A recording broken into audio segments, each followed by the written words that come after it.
everybody. Happy Friday. I love everybody checking in. Keep checking in. Jason's on a plane. Surprise, surprise.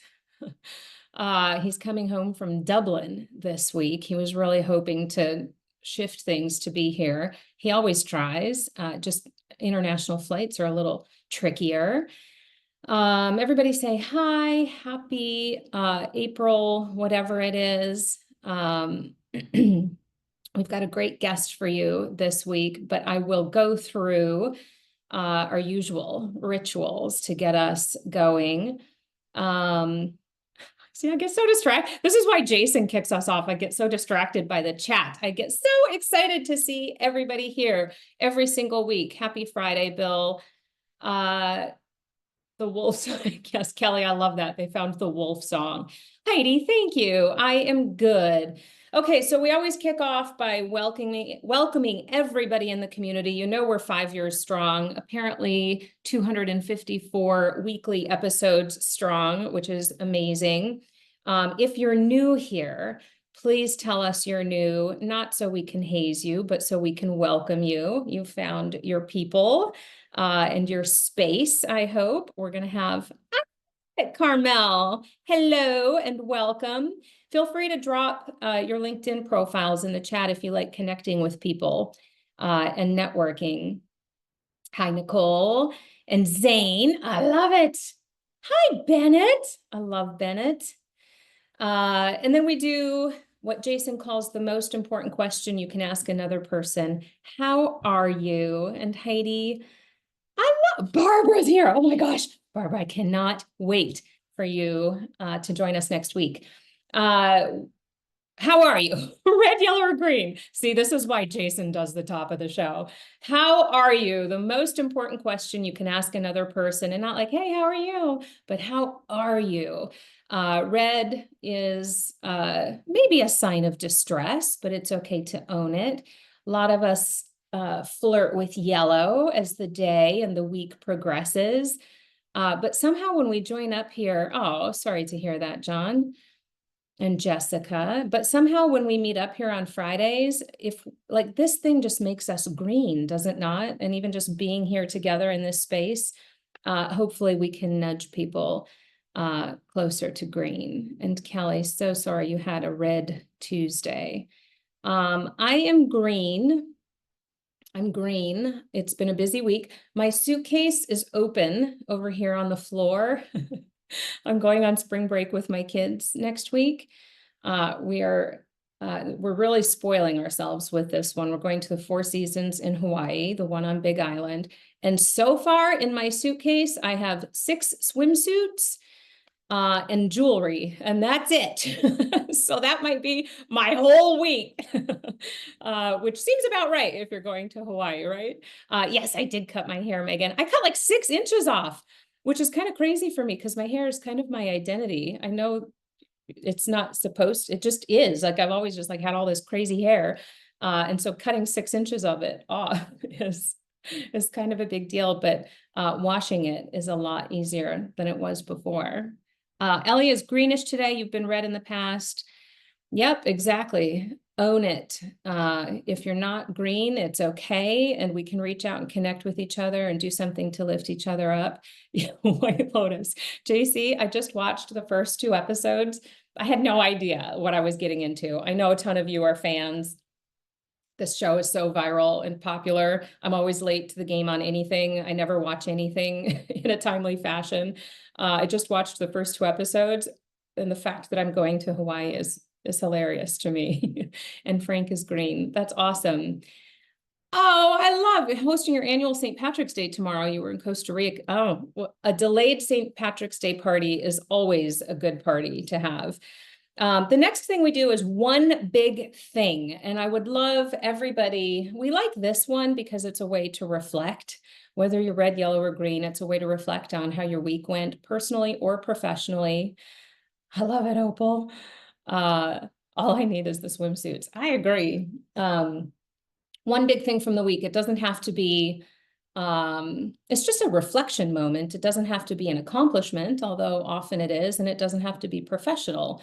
We love to celebrate birthdays and anniversaries and small wins and big wins and all of that in here.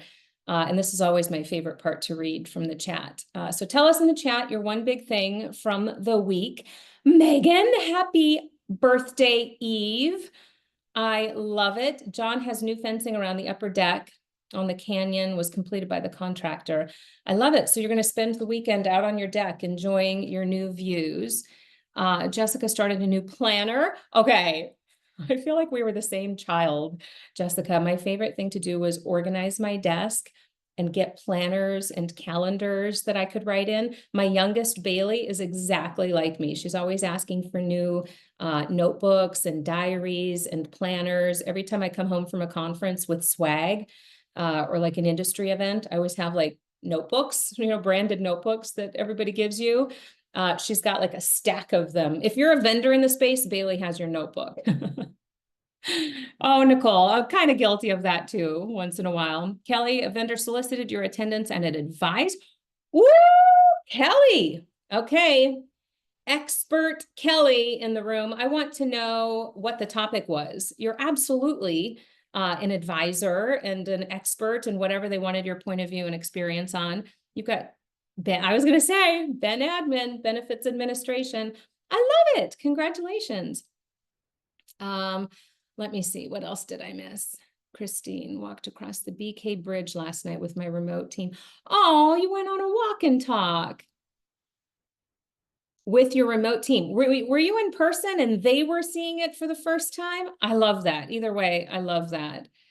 And Michelle, my adult son and I often walk downtown at noon to get our steps in. Yesterday, he suggested we go for lunch instead, embrace the spontaneity. Oh, and everyone was in person. Okay, that's so cool. My new favorite workout buddy is my 15-year-old daughter. She's recently caught the bug. She finds it to be incredible from a mental health perspective. As a 15-year-old girl, you could have a lot of reasons to want to work out and do the whole thing. I love that she's working out for her. She finds calm and peace. Scott, that's like the biggest compliment you could give me. Joan Jett is amazing. Okay. So thank you for sharing your one big thing.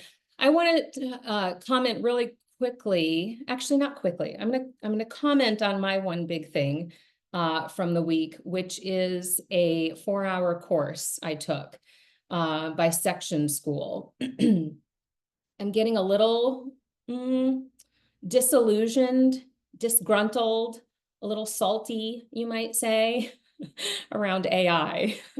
It's not that I'm not a fan of AI. We've spent 2.5 years in this sort of like educate, experiment, razzle dazzle, shiny object phase. And I'm getting a little tired of the current phase we're in. But I also recognize that it's super necessary. This is literally part of the growth. This is part of discovering and scaling the possibility of innovation. Of course, there's a messy middle. Of course, there is, oh, I love it, Steve, your cold plunge in Lake Harriet. I totally recognize that we're going through the phase that we're supposed to be going through right now.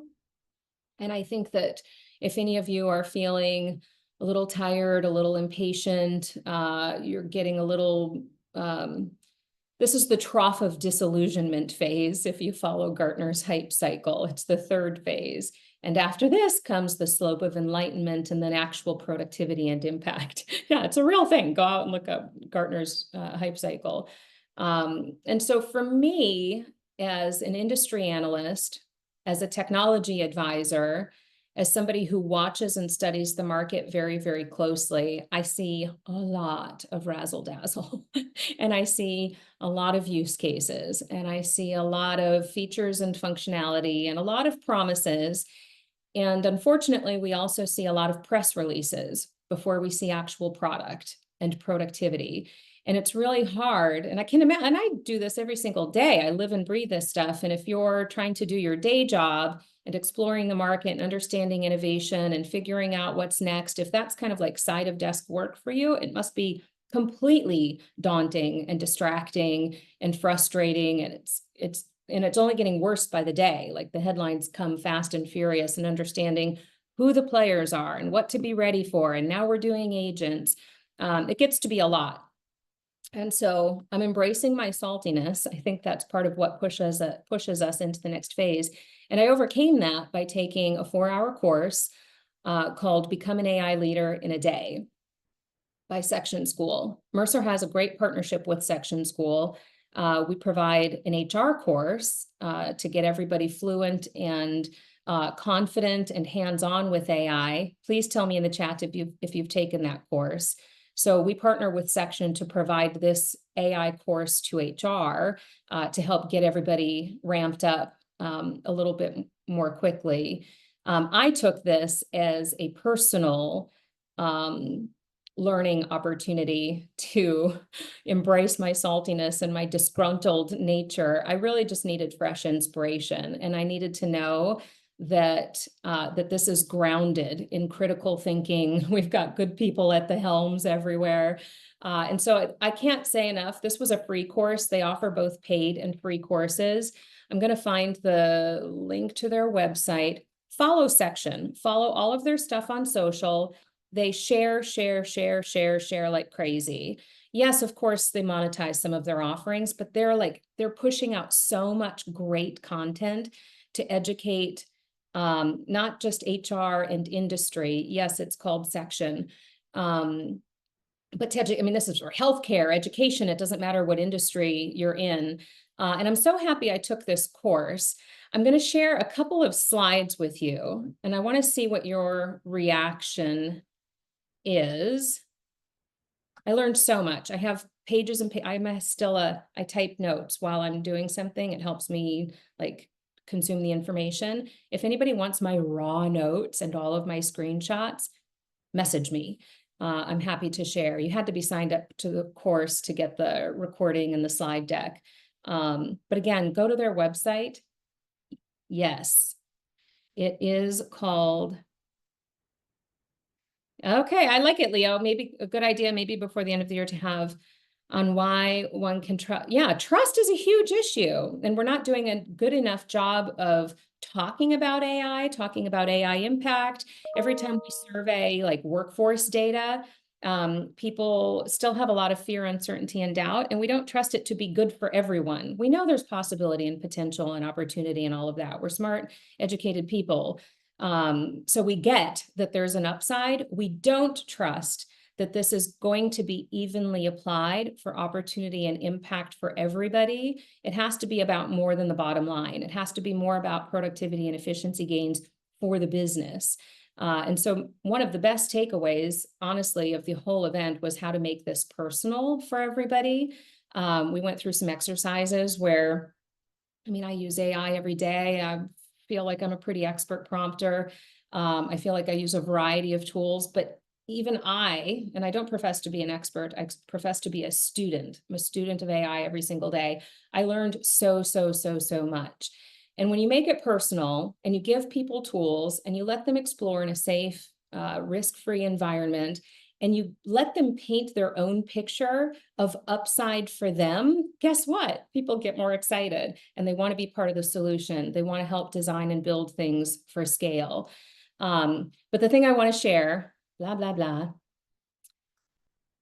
is I want to see if this surprises anybody. Tell me if you can see my screen. I loved these two slides in particular. This is what most workforces look like today.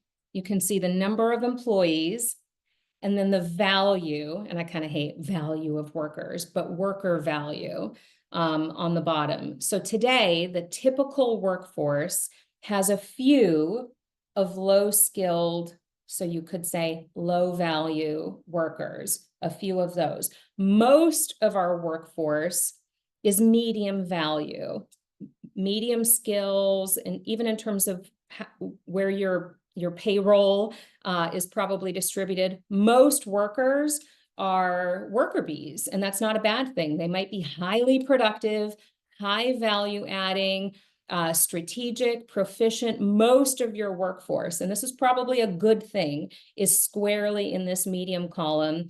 And your really, really high value employees, you have the fewest of those. These might be executives, but they might also be subject matter experts or really, really highly skilled, highly trained. They might require a higher degree. They've been trained for years. They're truly experts in their field. You don't have as many of those. And they're also probably commanding the highest wages.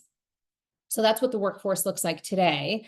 This is what the future workforce looks like when everyone is empowered and enabled, and we've done work redesign, we've remapped jobs and job roles, we've rethought skills and how to skill the workforce and then pivot them to appropriate high value adding work. This is the workforce of the future. You will still have a lot of people in that medium skill, medium wage, a lot of knowledge workers, your frontline workers in that category.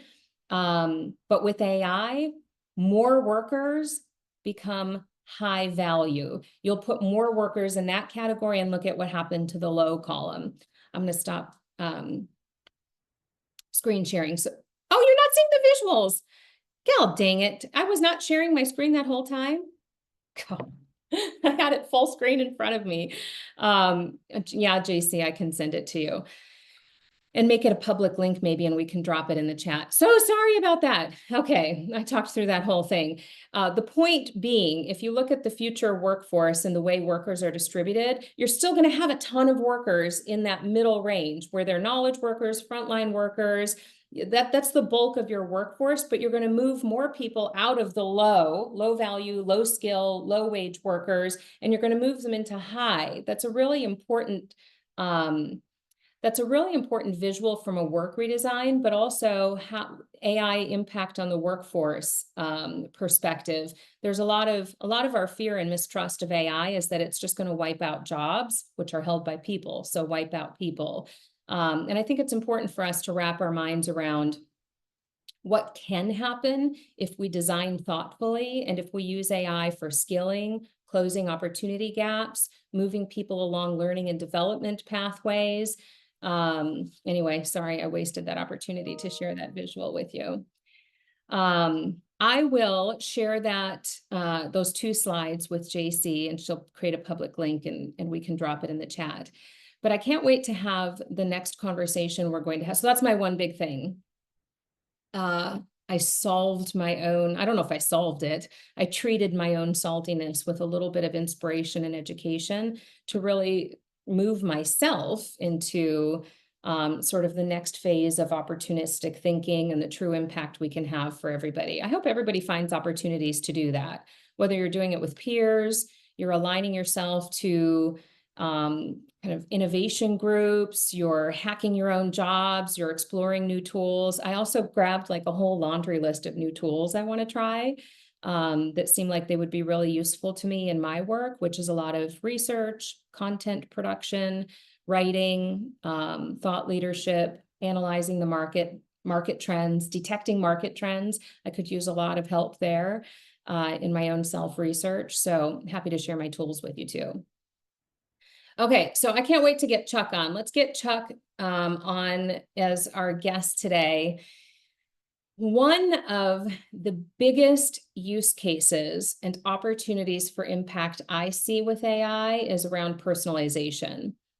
AI is really, really, really good at crunching and managing in a smart, intelligent way vast amounts of data.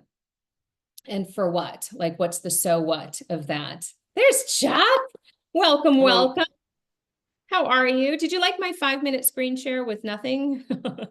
Riveting. We were able to visualize it in our heads. Yes. As soon as I shared my screen, I dragged it over from my other monitor, it went full screen, so I couldn't see the chat. It was like in the days, I'm going to date myself here, when the teacher couldn't figure out how to work the projector or something, and the kids are all like letting them know. So yeah.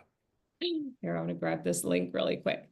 Copy link and send it to JC. Okay, so Chuck, my tease, my entree for this conversation, since I'm on an AI bandwagon this morning.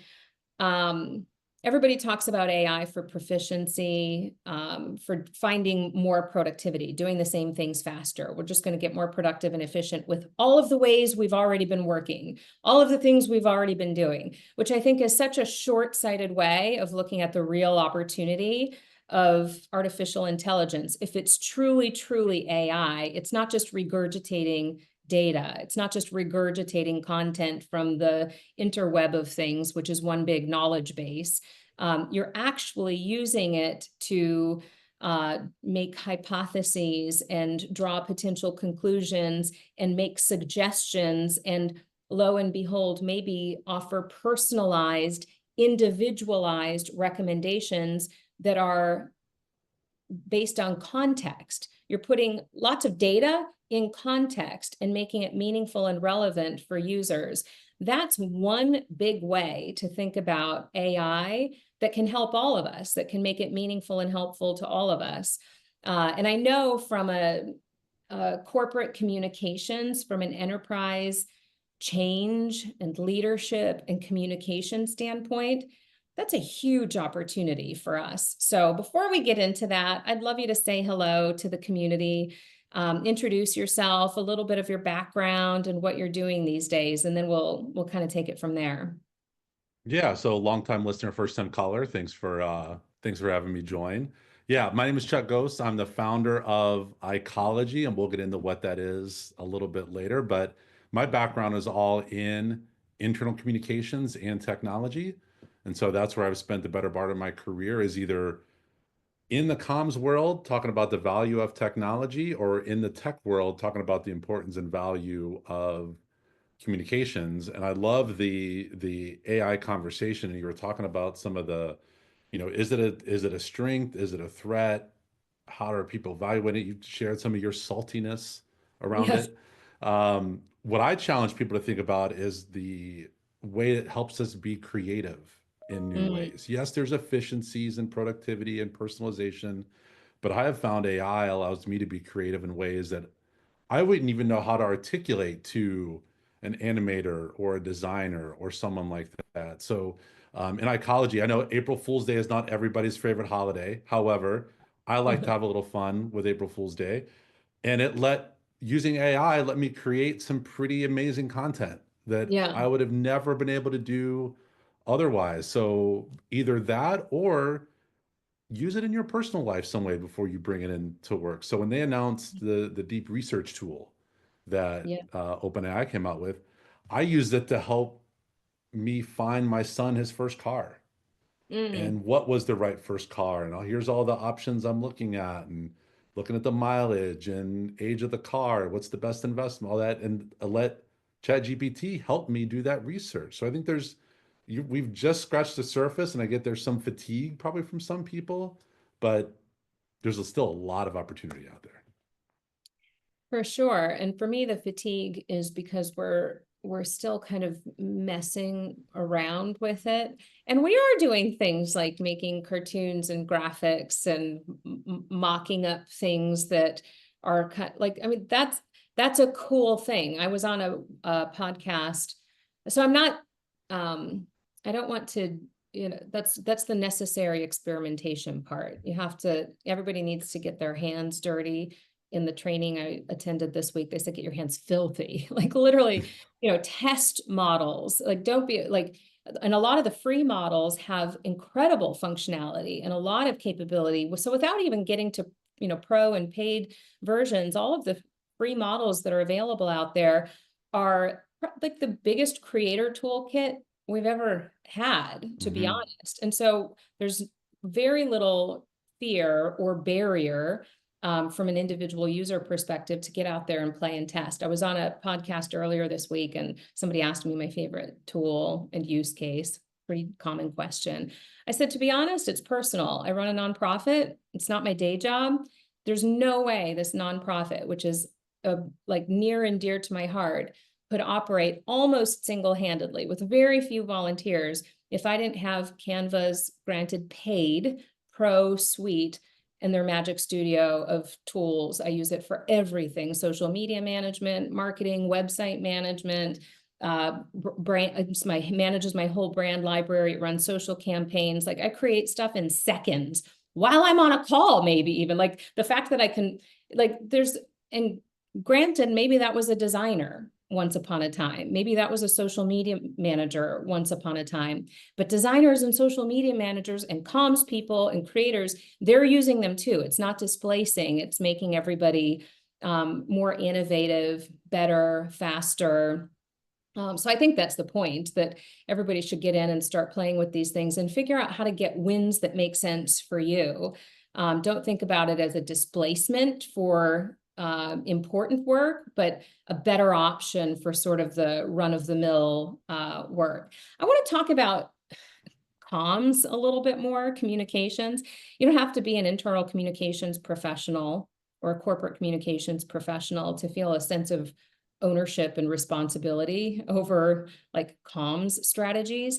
Anybody who manages people, anybody who manages workforce strategy, if you're part of programs that are driving change, that are leading transformation, certainly HR people, like there are so many people that can be thinking about how to better lead and communicate.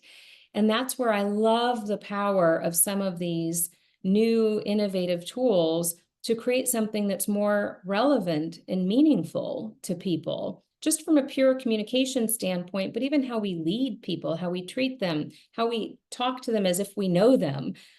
There's so much opportunity here. How is the communications community thinking about sort of the future of all of this? So you rub on an interesting point where you're right. Everybody out there is a communicator, Yes. which is also the challenge that communicators face. Is that the pros that are out there trained, that are your, CCOs, your VP of comms, or whoever, everyone else also is a communicator. So sometimes there's some friction there over whose job is it to actually do the communication. No different than, let's say, for example, like I live in Indianapolis, and a couple nights ago we had a crazy storm that came through and tornadoes that just like a mile from our house where we were. If you go in the social media, guess what? Everybody's a meteorologist on social media. Yeah. Everybody knew what was happening with the weather then. Not, but there are trained meteorologists on TV with the official word. So communicators face some of those same challenges where no one's going to go in and tell your legal team how to write a contract. No one's going to go in and tell your accounting team how to do the balance sheet. That's their job. And so I think sometimes communicators are challenged with that of whose job is it as the communication. You want to empower your leaders and managers to communicate appropriately, but also rely on the expertise of the communicators that you have inside your company. Yeah. Um, Tell me a little bit more about ICology. I'm a big fan of communities. Mm-hmm. I shared that. I think I share that all the time. I mean, it's the reason we founded this, creating a space where people with shared values, shared mission, shared ideas for the future. It's a great way to convene around those ideas, safely innovate, share pitfalls, that kind of thing. And I think from I think every workplace, if we thought about our workplaces and our workforces from a community mindset, I think we would get a few more Mm-hmm. things right. Like, what's the purpose of a community? If you did a value proposition around why you Mm-hmm. formed a specific community, what's it for? Who does it serve? What should people expect to get out of it? What are the rules of engagement? How to conduct yourself and behave? How to make sure everybody gets, like, everything I would describe about how to launch and nurture a good community. It's pretty good workforce material as well. So I'm a huge believer in all of the tenets of community. Why ICology? Mm-hmm. What's the mission? Well, I'm so proud of this story as I start smiling as I tell the story. So, Ecology started back in 2015 as a podcast. And it started as a failed Google search on my part, because basically I wanted to build a platform that wasn't about my voice. My voice had existed in all these other environments, other systems, but I wanted to create a platform that I could bring new voices into. So Ecology started as a podcast back 2015, so almost 10 years ago. We're just a few months shy of that time. Then over time, as that audience grew, then a community was formed back in 2021, almost out of frustration on my own experience being a part of other associations and groups that I felt weren't paying justice to the profession of internal communications. I wanted to bring those communicators together so they could share their experiences, learn from each other in a safe space for them to be a part of, all focused on this weird little niche world of internal comms. And I find the more niche the community, the more dedicated that community tends to be. So that's now been going on for 4 years. As of March 1 now, after working on that off the side of my desk for those 9 years, it is now 100% my focus going forward, because it's now or never for me to really invest my time, my energy, and my passion into ICology to turn it into what I think it can be for the industry, which is this magnetic force of bringing communicators together, but also sharing that word outward and creating additional education and opportunities for people who care a lot about the world of internal comms, corporate comms, employee experience. And those all sort of sometimes exist in the same world as HR, but they're also very separate from that. So yeah, I'm very proud of what we built with ICology, and excited to see we've got some members I know that have joined this the call today. So yeah, if they want to go in and share what they've gotten out of it, it's pretty remarkable. Oh, I'd love you guys to share in the chat. So you were at First Up, and for those people who aren't familiar with First Up, um, I remember a few years ago, First Up came to us and said, "Will you help us Hmm. get our story to HR?" And I was like, "Interesting, tell me more." And it was sort of that internal corporate communications function that we think sits within the business. Like, how do we make HR feel a sense of purpose and ownership around a communications strategy in support of their work? And their work, by the way, is employee experience, productivity of the workforce, I hope, driving transformation. Like, comms plays such an important role in each of those things. And I loved the question. I mean, I love First Step, even recognizing and sort of begging the question, how do we, I've always said good HR is good marketing. If you are not approaching everything that HR is responsible for with a little bit of a marketing lens, like, how well do you even understand your workforce? You should understand them as well as Amazon understands its buyers, or as Instagram tailors its, its ads to me. Like, you should understand your workforce in terms of who everybody is, personas, if you like, how they work or how they want to work, where their experience, sort of hits, hills and valleys. What is the friction and the rub there? How do we overcome that? There's a lot of good thinking we can steal from that kind of mindset. Where do you see, in terms of employee experience, where do you see that communications strategy really nestling in? Well, I want to go back to something you talked about before, where you were comparing about the technology and employee experience. One of the challenges that communicators have had, especially internal communicators, they always felt like the tech was lagging behind what they were seeing in the HR space or the marketing space. And seemed like it was, 1 year, 2 year, 3 year behind that curve, where I would say now it's completely caught up. When you talk about the personalization of it, we know what that feels like when you feel a communication or a message is intended for you, even if you know that some of that's automated. None of us are fooled by automation anymore, Yeah. but we no longer have to subscribe to that pray and spray model of sending everything out to everybody and relying on them to go through and sort and figure out what's important to them. That's the beauty of the tech stack now that's in comms, is because you know where your employees are. I would argue that it's a bigger challenge communicating, or some people like to use the word marketing, to your employees, because they're inside your four walls, virtual or not, every single day. Your customers, if you're thinking marketing externally, you're trying to get them to come in once a month, once a week, whatever that visit schedule is. Your employees are there every single day. So that's a big task, a big challenge for communicators, is keeping that audience engaged. The topic of employee engagement with inside the comms world is a challenging one, because some people point to who owns that. Is Yeah.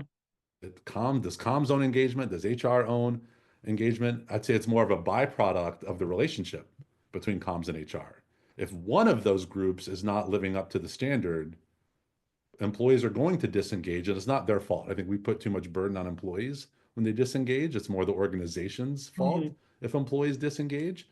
But if both of those groups aren't Ooh. leveling up, if they're not leveling up, that's on them. So I see both groups wanting to deliver a great employee experience. Both have a role to play in delivering on that experience. But if either one of them slips, that's gonna negate the experience of everyone. Okay, if Jason were here, he would have, whoa, whoa, whoa, whoa, whoa, whoa, whoa. Stop everything. I know he would have. You just said if employees disengage, that's more the organization's fault, Absolutely. employees' fault. We Say more. Well, it's employees are not just employees. They are spouses, they are family members, they are individuals. So when they disengage from work, it might not be work. They could be having stuff going on at home, but yet Yep. we somehow penalize that individual for being disengaged when that might be exactly what they need to do at that point in time Mhm. is take a step back to not be focused in. We tend to demonize the employee for being disengaged and saying, what can we do to actually engage this? So many companies just assume because people get a paycheck, well, then they should be engaged.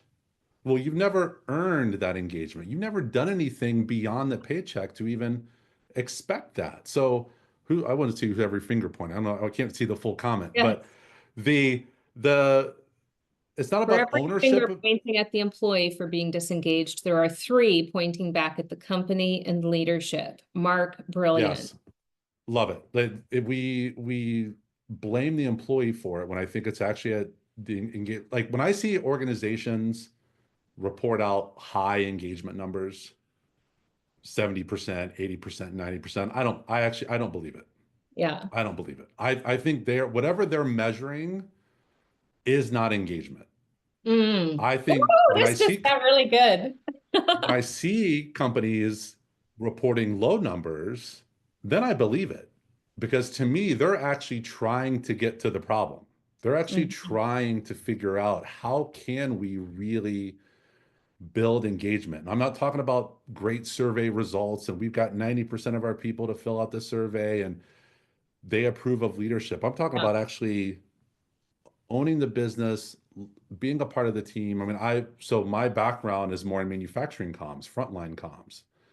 So when I was at Rolls-Royce, I ran internal comms for North America. Their engagement survey, I was part of the problem. I was part of the machine with some 60 question survey that went out to all employees that literally meant nothing to it. It was busy work Yeah. for people to fill out. What I wanted to show was like a picture of one of the engines that we produced and just asked people like, what engine is this? And if you don't know, you're not engaged in what the business is doing. But that's also Wow. not your fault. Yeah. We haven't actively engaged with you. If you're in accounting, why should you care what engine that is? We haven't connected those dots for people. So I'm glad I spiced things up a little bit in the chat. I'm happy to do that. Oh, I love Um, that. I'm going to find an article I shared with our leadership team. This is the problem with multitasking when I don't have a co-host. The essence of the article. So we just rolled out at Mercer in our HR digital transformation function. We just did a lot of reorganizing to bring different teams together in different ways. What we put in the transformation bucket is a little different than how we parceled things out before. It affects how we sell and deliver and how we message and market this stuff. All of you can relate in your own way. You've all gone through this repackaging, remessaging, reorienting yourself to the market. And a lot of that is internal enablement. I mean, you spend, I hope, like 80% of the time on internal activation. And then, of course, you close the loop with your external activation. And we've been going through, it feels like you're going through it for months and months and months, like you never reached the finish line. But that's kind of the point. When it comes to your value system, your belief system, how you articulate that in messaging and marketing, your point of view, why you solution things a certain way. You should never be done with that work. And I just sent something to our leadership team like, oh, we rolled out our messaging. Everybody's got it. We've activated this way, and this way. You've all got it. Our work is done. Now go. And if that's your mindset, if you think I gave it to you, now go, I told you, so you must understand it, whatever the case may be, you're sort of missing the point that it should be an ongoing conversation. You should constantly be testing for fluency and understanding. And is this working? Is it actually hitting the mark? Are people responding to this? Do we need to refine? And I think the same holds true for communications, especially as it relates to experience and engagement. It's such a fluid thing to measure engagement, and there's so many factors at play. These annual surveys, and there's a couple of comments about surveys. Annual surveys are dead. I think most people would agree. But how often do you pulse? And what should you actually be checking in on and tracking? And then the worst part of that is if you don't close the loop, if you ask and then you don't do anything with the information, that's the worst feeling. I told you, and it was good or bad feedback. It doesn't really matter, but you asked for feedback and now I see nothing. There's no change. There's no response. Yes, Steve, Can I interrupt just for a second? I want to Please. go.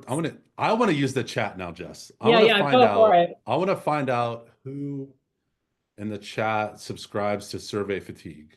And while everybody's in there answering, I want to address one of the comments, which was about school workers or group of workers who just want to push the buttons.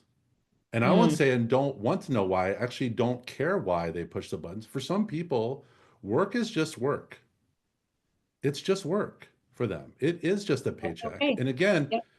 that's fine. And so I think about this one TikTok that I saw one time where this older guy talked about he's never overwhelmed and he's never underwhelmed. He's just whelmed. He's just whelmed. And I think there's a lot of employees that are just whelmed. They're not like over engaged or disengaged. They're just there. And that's okay. As long as you don't, again, criticize them or be critical of their efforts. Are we getting any answers to my survey fatigue?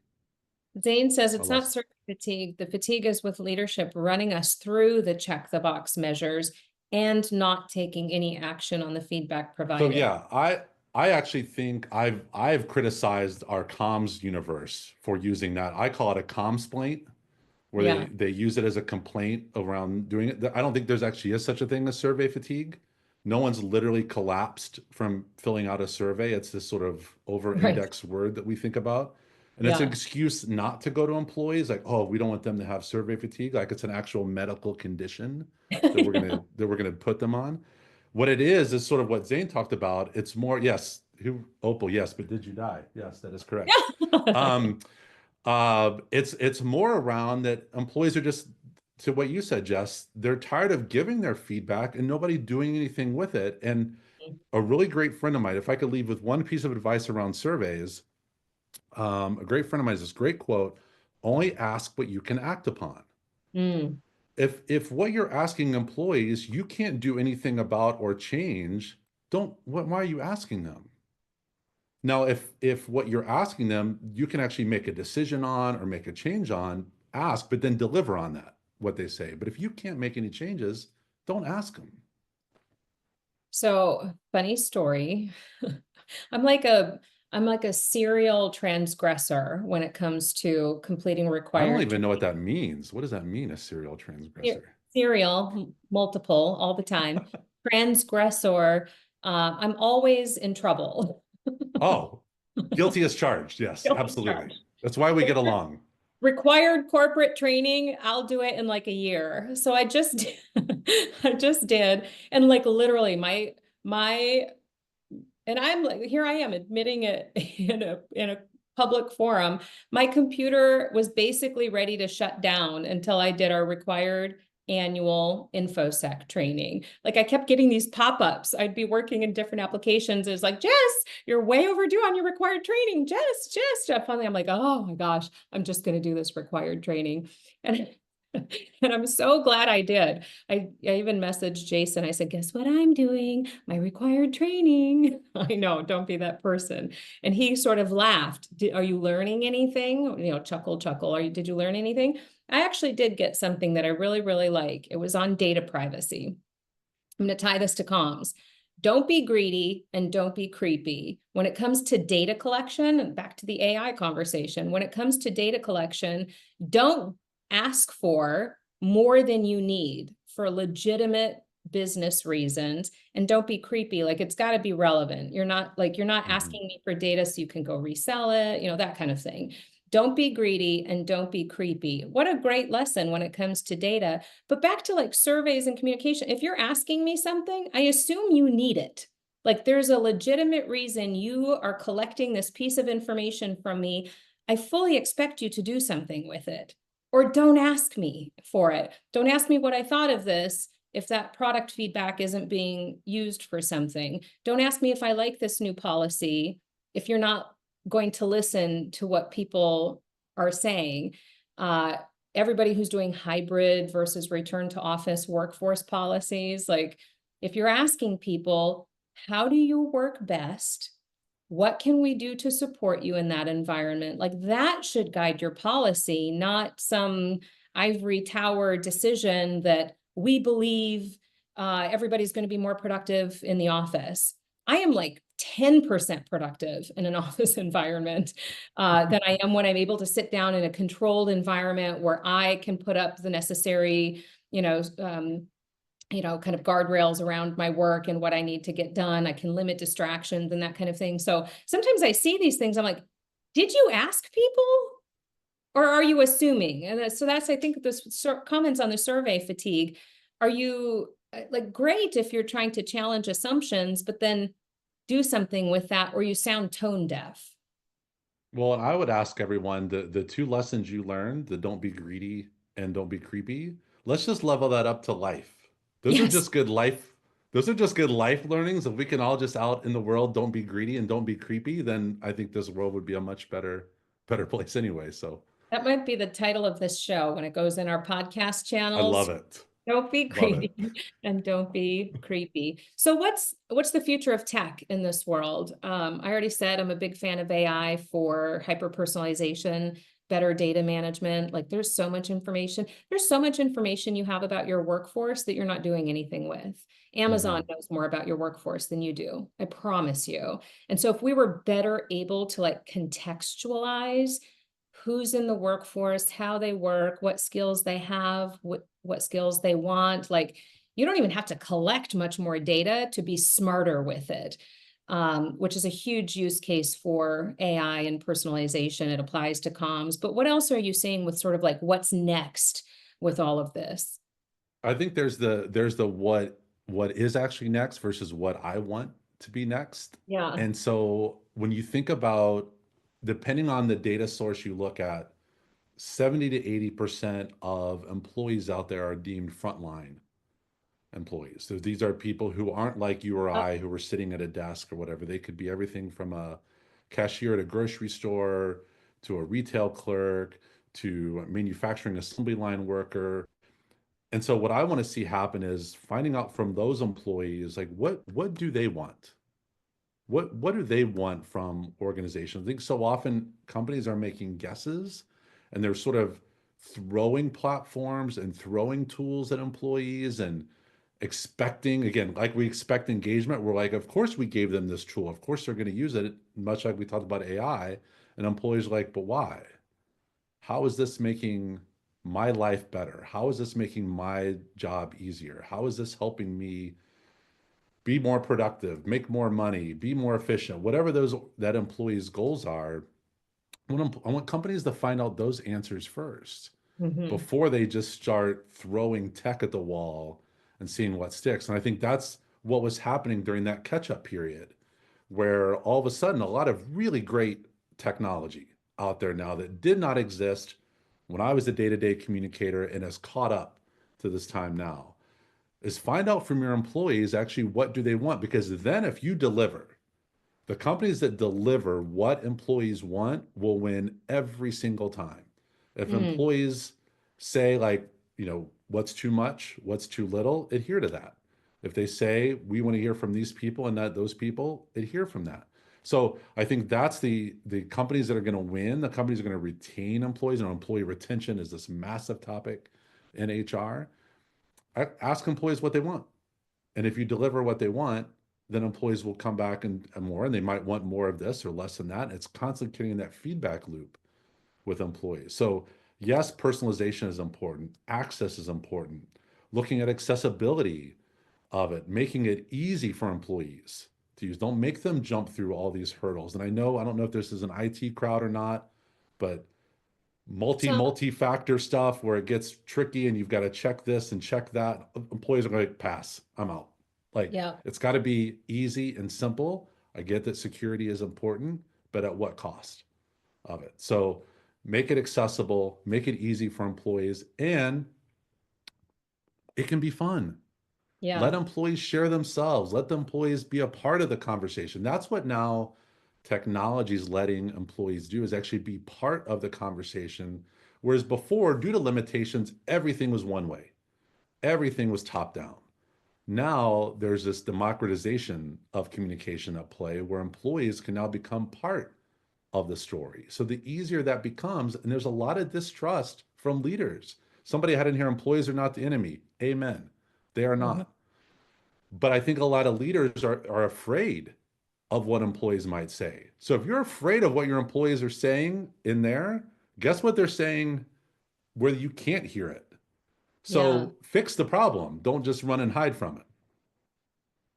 Ellie, I have So, that book on the shelf right behind me, Atomic Habits. That's oh, a that's a great confidence read. book. That's a book. That's a book I think everybody should read once a year. Yeah. There's a Oh, great read. that's going in my suitcase now. I'll read it. Yeah. Yeah, if you're not listening to your employees, you're missing out on a huge like And don't that's be afraid of them. Don't be afraid of what innovation they say. layer 101. Like, guess who knows your customers best? Your employees who are servicing them every single day. Especially those frontline employees. They Yeah. they are often the face of your company. If you're in a retail environment or a healthcare environment, they are the face of your company. Your CEO is absolutely not. Yeah.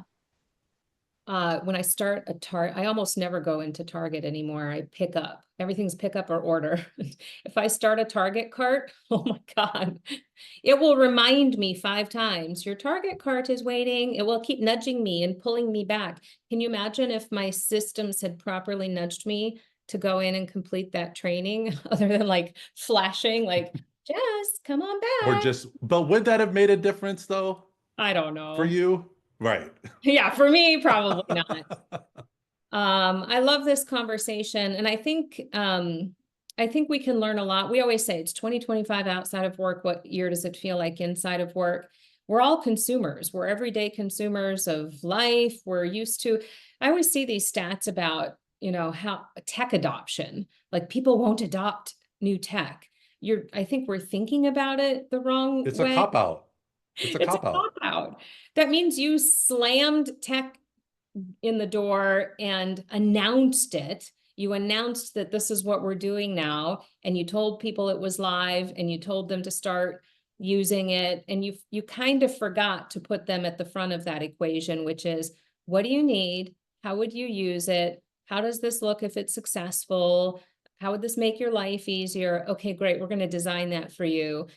Now we're going to give it to you. Does it work? How should we iterate? I think this whole like announcing things, and that's a comms failure Yep. as well. Announcing things and then expecting immediate adoption. That's not how humans work. Mm-mm. And I think that's a huge opportunity. We talk about this all the time from a transformation perspective. Communication and change go like not just hand in hand, they're like part and parcel. They're like one and the same. Your comms strategy is your change strategy, but so is like design for change, prepare to iterate, all of that stuff. What a fantastic chat. You guys were helpful. JC, do you want to try to share the slides that I tried to share earlier? I think since JC is technically the host, she can probably pull them up. But we'll send them to you too. Oh, thank you, JC. Everybody can see the slides now. Sorry for the messy copy paste, but you get the picture on that one. Your highest value workers. You can see here the number. So look at this as your workforce. Most of your workforce is in the medium category, meaning medium skills, medium titles, job grading, job classification, all of that stuff. Bulk of your payroll probably goes here. That's good and okay. You're really highly skilled, high value, highly paid employees. Kind of taper off. It's a smaller category. And then you've got just as many people in the low category. And if JC, you'd go to the next one, AI, automation, innovation. AI will do first pass work for almost everything. That could, depending on the job sector, job field, industry type, all of those things, it could nearly wipe out how that work gets done today. It keeps a bunch of people in that middle category, but guess what? Instead of thinking it just wipes out and decimates work for all of us, it's not true. With AI, more workers become more high value. There was a comment in the chat earlier about job displacement. Yes, of course, it's a concern, but I like this lens to think it's job displacement, but it should be replacement. If we're putting people on the right trajectory, we're creating more people as more highly skilled, high value workers for the organization by repositioning them, reorienting them to the work that needs to be done as the organization evolves. It's a mindset shift, but to me, it's an important mindset shift. It helps overcome some of those, the fear barriers we have. With that, Chuck, we are at time. What a pleasure having you on. Thank you so much for your partnership over the years. We've had a lot of fun talking about driving change with communication strategies. Congratulations on launching ICology. We can't wait to watch you grow. We took John from yellow to green. So Love it. I would like to think the Duran Duran intro played a little bit in that though too. Like let's be honest. Music is everything in this community. Yes, I will be joining you guys. I have no idea what time it's going to be in Hawaii at the time of this meetup next week, but Barbara Powell's our guest, and I would not miss Barbara. So you're going to see me bright and early with my coffee. I hope everybody has a fantastic weekend, and we'll see you again next week. Thanks, everybody. Take care.